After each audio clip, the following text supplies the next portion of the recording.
ভিজে যাবড় সারি হাওয়া কেন নিয়ে এলো বেদনারি খেয়া মেঘলা মনের কিনারা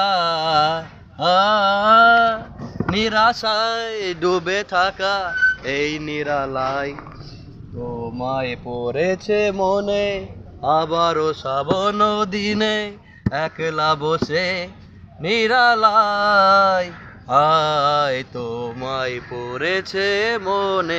তো বন্ধুরা, শুভ সকালের শুভেচ্ছা ভালোবাসা রইলো। গানটা কেমন হয়েছে অবশ্যই কমেন্টে জানাবেন, রিপ্লাই দেবেন। অনেক অনেক ভালোবাসা রইলো। দেখুন আজকে ভালো ভালো মাছের কালেকশান, দেশি চারা মাছ আছে, বাটা মাছ আছে, আর দেশি রুই আছে। যার যার লাগবে অবশ্যই কমেন্টে জানাবেন। শুভ সকালের শুভেচ্ছা আবার দিলাম। যদি ভিডিওটা ভালো লাগে একটা লাইক কমেন্ট শেয়ার করে সবাই ছড়িয়ে দেবেন। আজকে এই পর্যন্ত, নেক্সট ভিডিও দেখা হচ্ছে নতুন একটা ভিডিও নিয়ে। ধন্যবাদ।